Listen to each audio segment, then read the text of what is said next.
Bismillahirrahmanirrahim. Assalamualaikum warahmatullahi wabarakatuh. Hello everyone, my name is Fatimah Atikah and I'm student of English Education Department.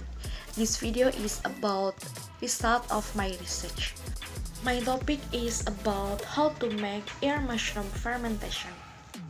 Air mushroom cultivation is one of the business with bright prospect in the present and future. The requirement for air mushroom growing is to use natural growing media, which is sticking to with rocks and with humidity between 80% and 90% to produce mushroom with a chewy texture. Cultivators of air mushroom always create the ideal atmosphere for mushroom by maximizing the temperature, humidity, and also the most appropriate planting media. Media is the most important factor in determining the success of mushroom cultivation. Selection of suitable material for growth is the key to successful mushroom cultivation. The mixed material aims to add nutrition to air mushroom plants for maximum growth. One of the right way is by planting media fermentation. The point is to remove the bacteria and germs because it will be interfere with the growth process of air mushroom. Okay, the next is about tools and material. Bahan yang pertama adalah serbuk gergaji. The main material for growing mushroom is sawdust. Serbuk gergaji yang dipilih adalah kayu yang memiliki sedikit getah, seperti contohnya adalah kayu sengon. Kemudian serbuk gergaji ini dapat memacu pertumbuhan jamur. Kemudian yang kedua adalah bekatul. Bekatul is the leftover product from rice milling. Jadi merupakan hasil sisa dari penggilingan padi. Nah, bekatul ini terdiri dari bubuk dan butiran kecil akibat dari pengupasan padi. Rice bran is used as a source of carbohydrates. Jadi bekatul digunakan sebagai sumber karbohidrat, karbon, dan nitrogen. Bahan yang selanjutnya adalah kapur dolomit. Dolomit contains of calcium, magnesium, phosphorus, and carbon. Nah, kapur dolomit ini digunakan untuk mendukung pertumbuhan jamur. Bahan selanjutnya adalah air. Water is used to glue all the ingredients as a dough. Jadi air digunakan untuk merekatkan semua bahan yang dicampur sebagai adonan. Nah, pemberian air ini tidak boleh kurang dikarenakan akan menyebabkan adonan susah merekat dan juga tidak boleh terlalu banyak karena akan menjadikan adonan lembek. Oke, yang selanjutnya adalah alat. Alat yang digunakan adalah plastik. Nah, plastik yang digunakan ini biasanya memiliki ketebalan antara 0,03 atau 0,05. Nah, plastik ini juga harus plastik yang tahan panas. Nah, untuk selanjutnya adalah metode pembuatannya. Yang pertama adalah kita mengayak serbuk kayu. Nah, tujuannya adalah untuk menyaring serbuk kayu agar memiliki ukuran yang sama dan agar tidak ada kotoran.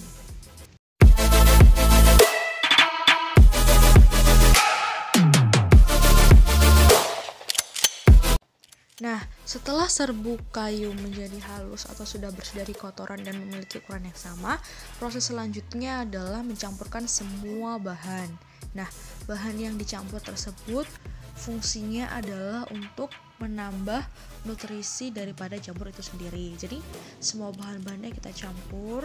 Nah, yang pertama adalah bekatul, kemudian kapur dolomit, dan yang terakhir adalah kita campurkan air. Nah, air yang kita campurkan ini tidak boleh terlalu banyak dan tidak boleh terlalu kurang. Jadi, tujuannya airnya adalah untuk merekatkan semua bahan.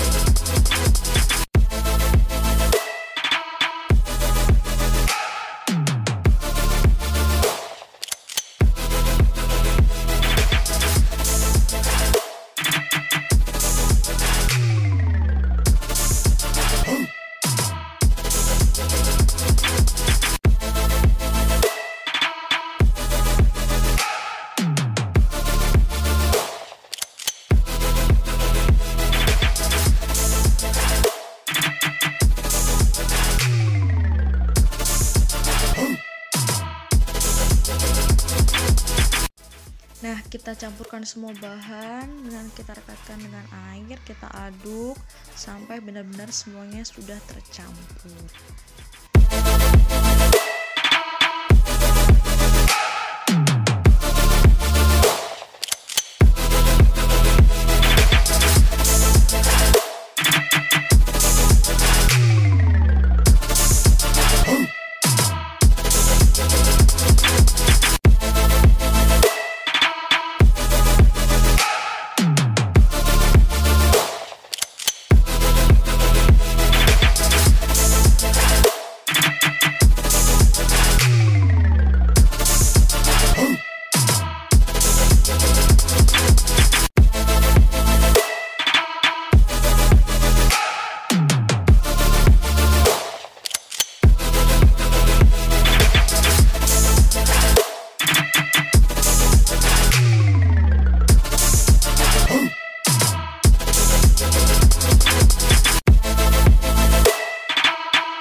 Nah, setelah dikira-kira semua bahan sudah tercampur, langkah selanjutnya adalah fermentasi atau di dalam istilah jamur dinamakan pengomposan. Proses fermentasi ini tujuannya adalah untuk mengurangi senyawa atau organisme yang bisa menyebabkan kontaminasi. Nah, semua bahan tersebut difermentasikan agar terurai dan mudah diserap oleh tanaman. Nah, lamanya proses fermentasi adalah kurang lebih 1 malam. Nah, agar tidak terkontaminasi atau terkena kotoran lain, maka dalam proses fermentasi ini adonan kita tutup. Nah, setelah mengalami proses fermentasi atau pengomposan, kemudian langkah selanjutnya adalah memasukkan adonan ke dalam wadah atau kantong plastik. Nah, kita masukkan, kemudian kita padatkan, setelah itu kita ikat dengan erat. Nah, jangan lupa untuk kantong plastik yang kita gunakan adalah yang tahan panas dan kurang lebih memiliki ketebalan kisaran 0,03 sampai 0,05.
Selanjutnya kita tali. Cara menalinya dengan masukkan pipa kecil, kemudian kita tarik plastiknya, dan selanjutnya kita tutup menggunakan koran.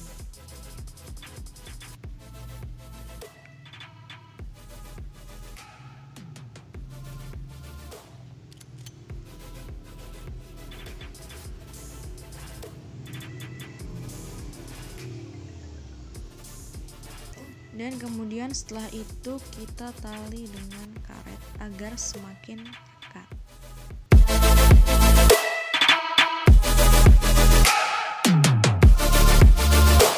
Nah, langkah selanjutnya adalah sterilisasi, yaitu untuk mensterilkan media jamur agar tidak terkontaminasi bibit atau hama penyakit. Nah, sterilisasi ini dilakukan dengan cara dikukus. Kisaran lamanya adalah kurang lebih 3 jam atau sampai tercium bau asap yang wangi. Nah, setelah 3 jam atau sudah terciumnya bau asap yang wangi, kemudian kita angkat dan kita lakukan proses pendinginan.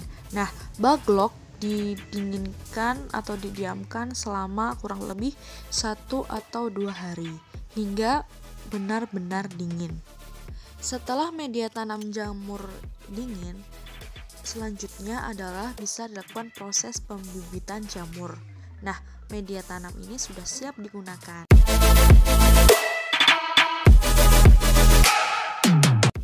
Okay, maybe until here my explanation about my research.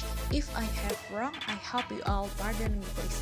Thank you. Wassalamualaikum warahmatullahi wabarakatuh.